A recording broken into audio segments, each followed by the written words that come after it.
Good evening, everybody, and welcome in to the next edition of the Overtime Podcast with Mike Sparks, Sparksy, and Jared. And Jared, how you doing tonight? Good, Mike. How are you doing? Natalie, how are you doing? I'm doing great, thanks. Yeah, I'd like to introduce our guest for tonight. You know, Jared, we've had a player, Cooper Parrott. We've had a media member, Jim Rosenhaus, and now in our third episode, girls varsity basketball coach, Shelby High School, Natalie Lantz joins us. And Natalie, thanks so much for giving up your time. I certainly appreciate it. Absolutely. Thank you guys for asking me to be on tonight. Yeah, absolutely. And when we talked the other day, 18th year of coaching basketball and your 8th year at Shelby, and you are a Whippet. Talk a little bit about kind of what you did in high school and transitioning on to college and what really made you want to get into coaching. Well, I played for Ellen Lawrence here at Shelby, and she's in the Ohio Basketball Hall of Fame. Just a great coach, great person. I learned a lot, and I highly respect Ellen and everything that she's accomplished. She coached at Shelby for 23 years, and of course had a state championship team in '83 with Jody Roth Corbus, which is who I started coaching with 18 years ago, coming up on 19 years ago. You know, she just ran a great program, you know, youth all the way up. She put a lot of time, dedicated a lot of time to the program and the kids in it. You know, I played varsity for 3 years, started as a point guard. My junior year, like I said, we were state runner-up, just an awesome group of girls. And, you know, I think one of the things I love about high school basketball so much is, you know, or high school sports in general, there are things that you remember, the kids and that you play with and the coaches, and, you know, they're really trying to work together to accomplish something great and help you, not just as athletes, but, you know, as human beings as well. And I think you can develop a lot of great life skills, you know, playing a team sport, especially, and coaching. I absolutely love it. I don't teach, so it's my way of staying involved with youth in our community, and you know, I'm just trying to do right by them, you know, both on the court and off. So you bring up all those points along with coaching. When you first got started, what was your decision to actually get into coaching? It was always a dream to coach. I loved, you know, as a Lady Whippet coming up through the program when I was younger. You know, I'll never forget, Jody Roth was my idol. And I wanted to be, you know, I wanted to play ball like her, and I wanted to play ball in college. And, you know, I became friends with Jody.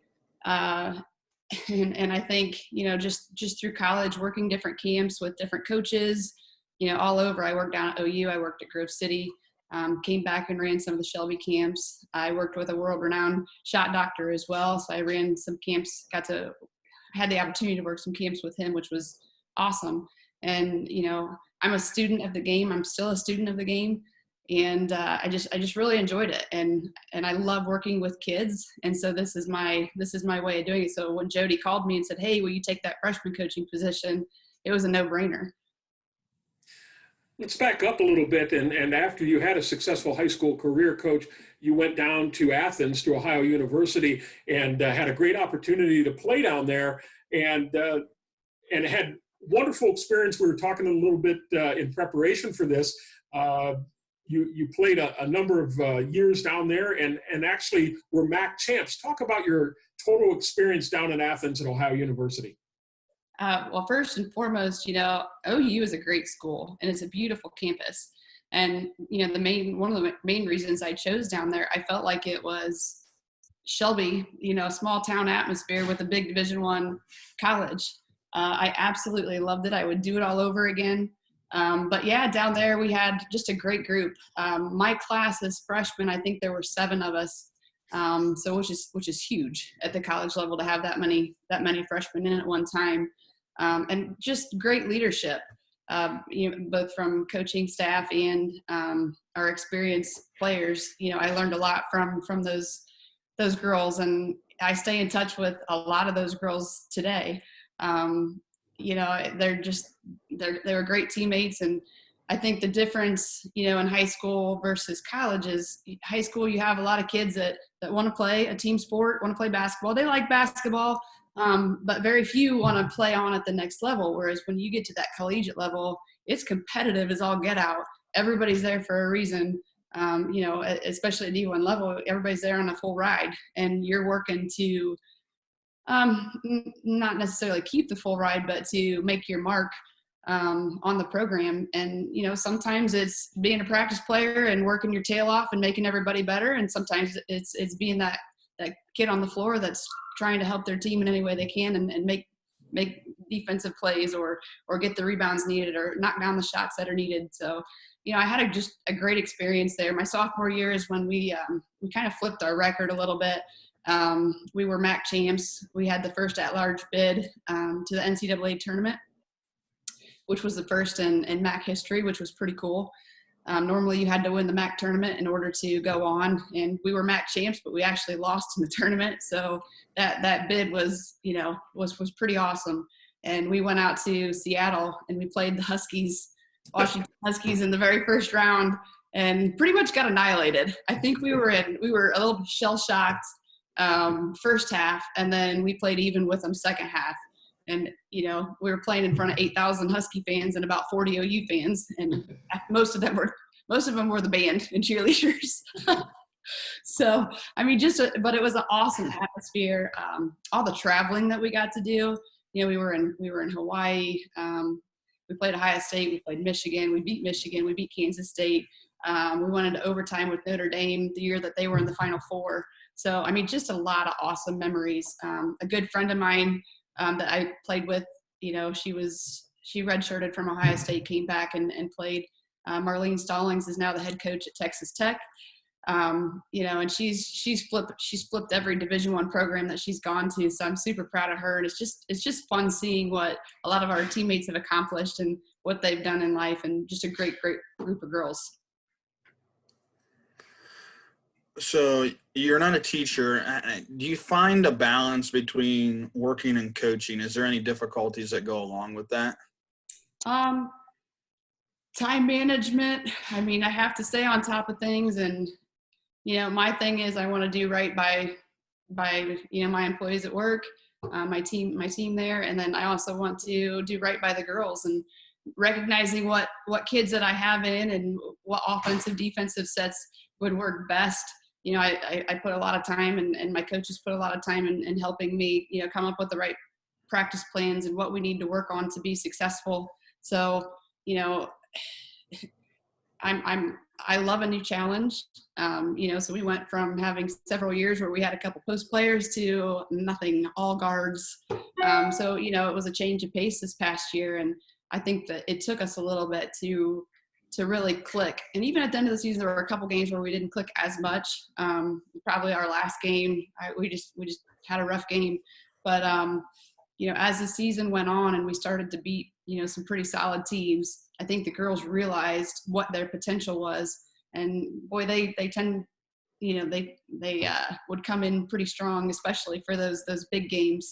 They got up. So it's trying to find that happy medium where we were focused, and no matter the talent of the team that you're playing, and the energy level, the mental confidence, we gotta be mentally tough. And that's one of the challenges I think this past year was as a unit. Early season we weren't there yet, but we were winning, and then we go into that Berlin Highland game and we got waxed, and just waxed. They did everything right. I think we did about everything wrong. There were some great moments in that game for us, but we saw a lot of what we needed to do better, not just as a team but as a program, in order to play at that level. Highland's going to state every single year, and they have a great program. Dave does an awesome job with them and his staff. That's where Lady Whippets want to be, and not just get a team to state every 20 years or so. It's been a while, obviously now, and we have big goals to try and make it back there. We're visiting with Natalie Lantz, head girls basketball coach at Shelby High School. And Coach, had an outstanding season, 12-0 in the Mid-Ohio Athletic Conference. You were conference champs, 22-2 overall. And as many as those wins that you had, I actually want to ask you a couple questions about the 2 losses, oddly enough. And you mentioned the Berlin Highland. You had a great opportunity to go down to arguably one of the best tournaments in the country, and that's the Classic in the country down in Berlin, with Highland being the host school. And albeit the outcome didn't turn out like you wanted it to, talk a little bit about that experience. And then also, you beat Willard during the regular season. You faced them again in the tournament in the district semifinals. It didn't come out your way. Talk a little bit about that game as well. Okay. So like I said with Highland, they're extremely skilled, team. Their big girl hurt us, big, inside. I think she gathered about every rebound that there was, and put it back. It just, every single one of their players that stepped on the floor, they were mentally tough. And it was something that we talked about was, if there was a loose ball, their mentality was, that's my ball, get out of my way. Whereas we were like, oh, I'm going to try to get that ball, and that's, I'm sorry, it's a big difference. And, you kind of want to go back after a game like that and put your tail between your legs and be like, oh, how do we dig ourselves out of this one? But, I think it made us a lot stronger, especially moving forward towards the end of the season. We were in some close games and we weren't shooting well, and we were able to pull through. And I think it's that we were mentally tough. We were going to win that ball game no matter what it took. So, I saw a lot of growth in the girls, and we had a lot of young players contributing this past year as well. And 3 sophomores who played with us, the varsity level last year. Obviously, our little point guard, Sophie, has started for 2 years now. Olivia Baker getting a lot of time last year and then starting for us this year. And then Haley Baker, her twin, she came and she made a huge impact this year, especially on the defensive end. So I think that first loss, that was a big wake up call for us, where, we were undefeated at that point, and to lose 99-25 was not cool. It's humbling, but it makes you want to get back and, we reevaluated as a coaching staff and said, okay, what do we have to do better, to get these girls more prepared for that type of talent, that type of team. Because, I watched 6 games on Highland. It's not like we weren't prepared in that aspect of it, but it was a tough one. And then, like you said, Willard, we did, it was a huge win for us in the beginning of the season. That was early, and that was when we weren't quite clicking yet. But that game, I think the energy that we came in with and just the group that we had back, that they wanted to win. They wanted to beat those Flashes. And Barry Fall, I love Barry. He coached when I played at Shelby. So we go way back, but I very much respect him as a coach and how he treats and coaches his girls. And so, we knew they were going to want us, coming tournament. We got that win over them early in the season. We just were out of it that game. I think if we'd have played like we did against Lexington, we'd have come out on top, and we would have been, had that opportunity potentially in the regional championship game. Willard is a good team. Cass Crawford had a great year, but I think one of the things that we saw from, beginning of the season with Willard to the end of the season is, a couple of their guards really stepped up, which is where we were able to take a little bit of advantage, earlier in the season. And, it's kind of funny. We had a little bit of a game plan first time we played them, but, we were worried about Feltner inside because of her height and strength. And I tell you what, between Emma Randall and Sid Saber, they just did a fantastic job on her. And Sid's all but, 5'6", 5'7", playing against a 6-something girl that, outsized her, out-muscles her. But it's that grit and that mental determination, that she defended fantastic. Sid, she stepped up in a big way. And so I'm anxious to have Sid back this year. Just, if we don't have the height again, we have that toughness and that kid that's going to say, I'm going to get this done. I'm going to stop that player, no matter who it is. But, we had a rough game. We couldn't make layups. We ended up losing by 5 to a really good team, playing not our best game. So as much as I hated to lose, that one stung. I'll be honest, I didn't even go to the next game. It was a little early, a little soon for me because, I take that loss personally, like what did I need to do better to help prepare those girls? And, Scott Gurney, my assistant coach, he's just an awesome guy, awesome coach, awesome motivator. And so, we kind of looked back at ourselves and said, okay, what do we have to do better so that we're not in this situation next year? So, you know, as much as I know some of the girls are like, oh, darn it, that was my fault. I lost. No, okay. It's a team, it's, you need to make your free throws. We need to get that defensive stop. That rebound should have been ours. And at a coaching level, should I have made any, changes and whatnot? So, I do a lot of reflection and look to see what I can do better as a coach to help better prepare my girls. Now, you alluded to this earlier when you were talking about your high school coach and the younger levels starting out at the youth programs.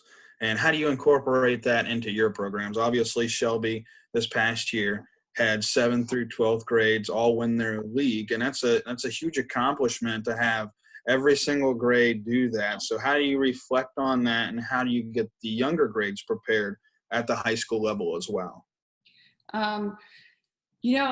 I'm truly blessed. Somebody a long time ago told me that one of your strongest coaches has got to be, 7th grade when those kids first come in, because that starts the real steps in order to get them ready for high school level. And each year we want to push more and more. Some kids come in with experience going into 7th grade and some kids don't have as much. And so we try to shorten that gap a little bit. And, Richard Hostetler, he's been coaching with me for a long time. And actually he coached clearback with Ellen Lawrence. And then I think he coached boys for a little bit and then got back involved when Jody came back in. But Richard has just done an outstanding job. And I've been blessed with coaches. Scott Gurney and Tony Seibert were at the 8th grade level for a while. And Scott will be like, oh, I don't know as much about basketball. I said, but you coach the kids. And he knows a lot more about basketball. Actually, his sister played with me on our state team. But he's just a great coach. And I think it's not me that makes the program good. It's who we have involved. And I've been blessed with the coaches that have continued to coach with me. This year we had Jackie Garrett back. Jackie played for us. She was a 4-year starting point guard for us. A year and a half removed, and she's back in the gym coaching with me. And those girls, that it means so much to them, and they so look up to Jackie because they know her. That me, I'm so far out of it. They're like, where did you play high school ball? Well, it just is day and age. But I think it's who we have involved, and then we've had a lot of parents and really step up and coach at the younger level. We run camps. I try and bring in different coaches for different skill camps. We've had Reed Osee and Anthony Porter a couple years, and they're professional trainers.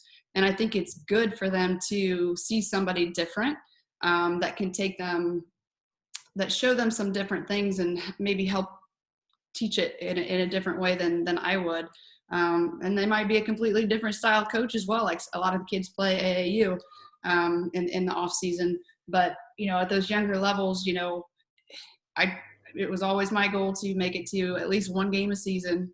Now I have 2 boys, so juggling their games and our games and then the younger games, it can make it difficult, and I'm not perfect. And I was able to get to several 7th and 8th grade games this year, but that was because of the MOAC schedule, which thank the Lord, because I've got a junior and an 8th grader. But I think you have to be involved, and you have to, and I think especially like Lady Whippet camp, like I said, I loved going to Lady Whippet camp and then coaching Lady Whippet camp.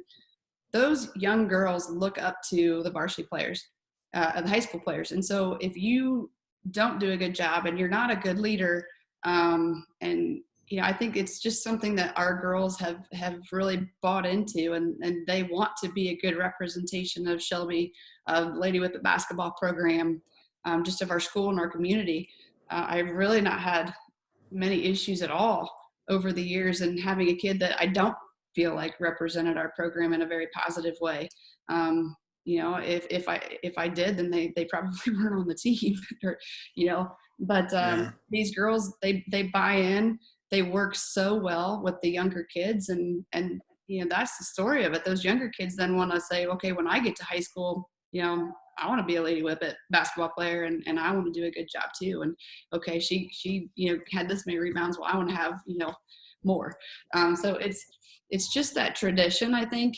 And we work to show good sportsmanship. And if I don't feel like somebody's doing that, we're going to take them out and have a talk, and then they get another go. I think we have to teach them that that they have to learn from their mistakes. We have to learn from our mistakes. Nobody's perfect. I don't expect them to be perfect, but I want them to push to make themselves and their teammates better. And I think, we try to do that and instill that at a young age. And I know there's more that we can do to be better, to get our, program better. But, we also do like generally, or in the past, we've done a lot of winter skills clinics. And then, so we'll run those like on 4 Saturdays for a couple hours, and then we have them come to a game, and they all the Lady Whippet teams, youth teams sit together and they cheer. And in the past, it's always been for pretty big games, so it's pretty awesome to see all these little girls up in their uniforms and cheering for our girls. So the more interaction I think you have back and forth, not just coaches, but with the players especially, that's who they look up to, and that's who they want to be. And and I love the group of girls that I have, and I think they have been, and they're developing into even greater role models for these kids. And we're visiting with girls varsity basketball coach Natalie Lantz of Shelby High School. And Coach, we certainly find ourselves in very challenging times with the COVID pandemic, and I really want your insight on what you personally as a head coach, but you and your staff are doing to keep your girls motivated, interested, and not knowing what the future holds, because of course June is basketball month for both boys and girls in high school, and we don't know what that's going to hold. What are you doing to keep your girls sharp and get ready for the next season? We always set an off-season challenge for the girls, and this year I'd put together, and we'd started it back in the fall, but we challenged them. And I believe like big numbers are intimidating. So if I tell you, I want you to make 1,000 shots a week, you'd be like, oh my God, 1,000, some kids are going to say, oh my God, 1,000 shots. How am I ever going to do that? But we try and break it down. Well, if you put in skill work and say you do, you make 50 layups, you make 100 form shots, you make, 75 outside shots and 25 threes, all of a sudden that's adding up. I mean, if you make 250 shots a day, 4 days, that breaks it down. Or if you spend 10 minutes on ball handling, if the goal is 40 minutes of ball handling a week, if you spend 10 minutes a day for 4 days, it's not bad. So I think when we explained it that way and we gave them a sheet to mark off, we do some little incentive things, and we set goals that if you do this, and you look at it in 6 weeks, every 6 weeks we could, you could fill out a new form. You're making 6,000 shots 3 times. That's 18,000 shots, before you get back to season. And, a lot of kids play fall sports. Well, I'm not going to hold that against them, still try and get a ball in your hand a little bit. But you're still mark your sheet, because we have agilities. I want them doing some sort of agilities or running or weights, at least 3 times a week. And that stuff counts. I've got some soccer players now that we have soccer at Shelby, which is pretty awesome. I love that because the footwork is so good, and the competitiveness and the physicality of soccer, I think, will translate well to the court. But, those girls, I tell you what, the ones that we had came into season really in shape. Yeah. But, so that stuff counts as their agilities. It's not like they have to go double time on that, but as long as they're trying, we can see that they still want to help and improve our team. And it's just kind of an accountability, like, okay, how much time did I actually spend? Well, obviously now with the COVID, the mandatory isolation that, presented another challenge, for all of us coaches. I love doing individual workouts with the girls. Like I said, if they're not improving, then maybe I'm not doing my job. So, and I've run, the rule of 4 individual workouts with the girls, and sometimes it's 1, sometimes it's 4, but if a kid calls me and asks me, I usually do it. So Scott and I kind of reflected and we looked back and thought, okay, how can we, challenge the girls, hold them accountable, work on their leadership skills, and, put together something that's like engaging and helps them connect. So what we decided to do, and we put together kind of end of last week, was we, looking at all the kids that we have coming in so they'll be incoming freshmen through 12th grade.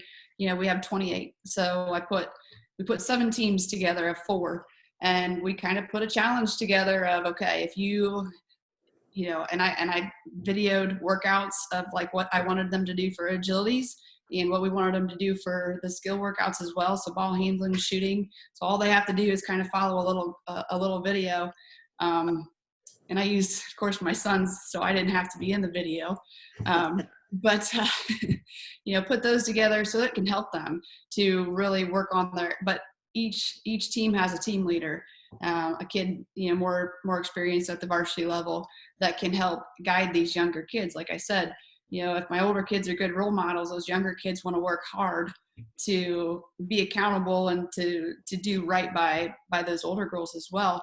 And so, I had a couple girls right as soon as I sent the challenge out, got back to me, oh, okay, we've already done this and we've done this and we've done this. And at the end of the week they tally. And so it's kind of a race. And, we have some fun prizes for the team that wins.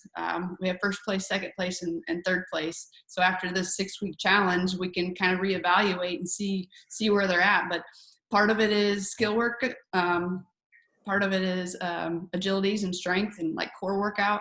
And then the third part, which, they can get 5 points a week for, but they all have to participate, all 4 kids on each team, will be more of a challenge that's connected that might not be basketball related, might be, but just doing simple things like, all 4 have to help create your team name. All 4 have to do a basketball video that's fun that could be presented on TikTok. All 4 have to, write a thank you letter to a teacher that has impacted their lives in a positive way. So you do that, you get 5 points.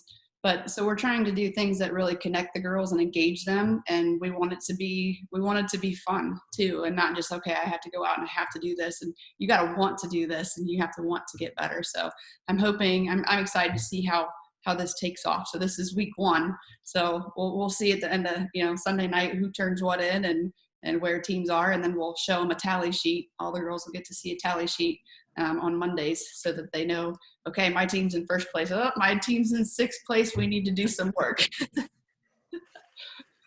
Now, as far as next year, obviously we have this, and hopefully basketball season will still be on. I guess we'll just have to wait and see. But you return 8-letter winners. You have a challenging schedule with Margaretta, Willard, and Bellevue coming up next year.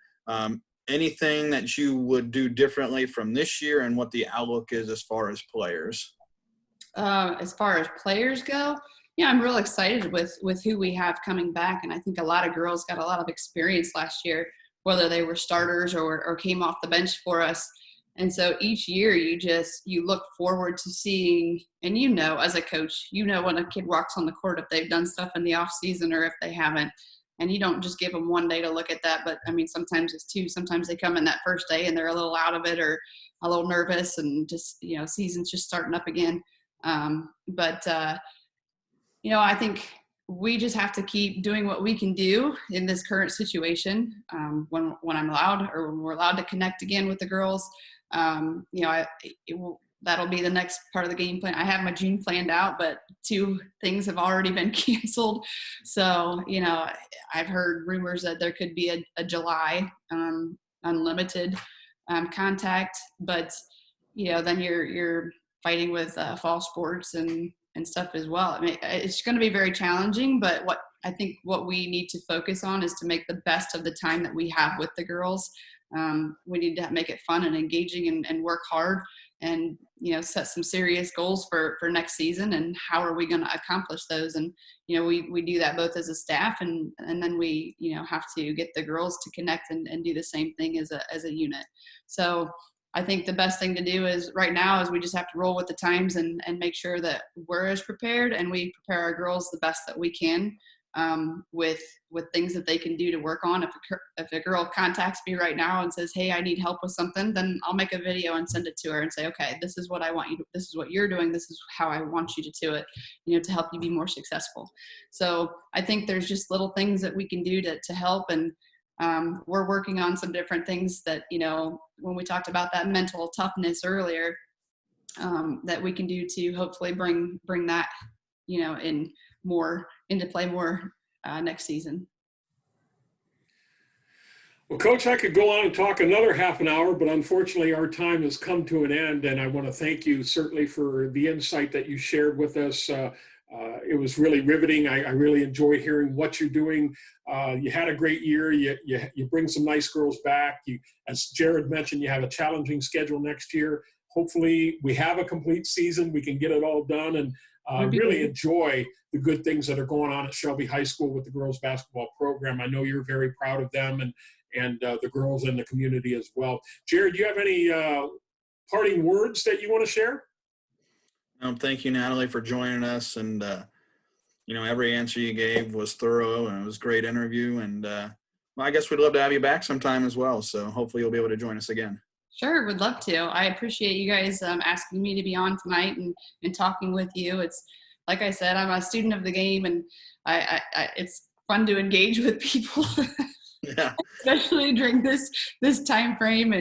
And I just encourage all the kids that want to excel to take advantage of this time that they have right now to get outside and to work, or do the little things that you can do inside on the ugly overcast days. Yeah. Find the light somewhere and push yourselves, challenge yourselves to get better. Absolutely. I want to tell you and remind you that the comments and views expressed in this podcast series are those of Mike Sparks, Jared Moore, and our guest. The podcast is not associated in any way with WBCO and WQEO Radio. Coach Natalie Lantz, thank you once again. Wishing you blessings for a great off season and a great season. Happy Mother's Day coming up. I hope you enjoy that as well. And Jared, we will make a decision what we're going to do for episode number 4 coming up and when we'll do that. So stay tuned on Twitter, on Facebook. We're on there, and we will be giving updates as far as what's going on. Anything else to wrap it up, Jared? Nope. Just hopefully enjoy this weather. Hopefully, like we said, we'll have basketball season, and I'm sure it'll be here before we know it. Absolutely. Very good. We'll put a close to episode number 3 of the Overtime Podcast with Sparksy and Jared. And I will remind you, as always, a spirit with a vision is a dream with a mission. Have a good night, everybody.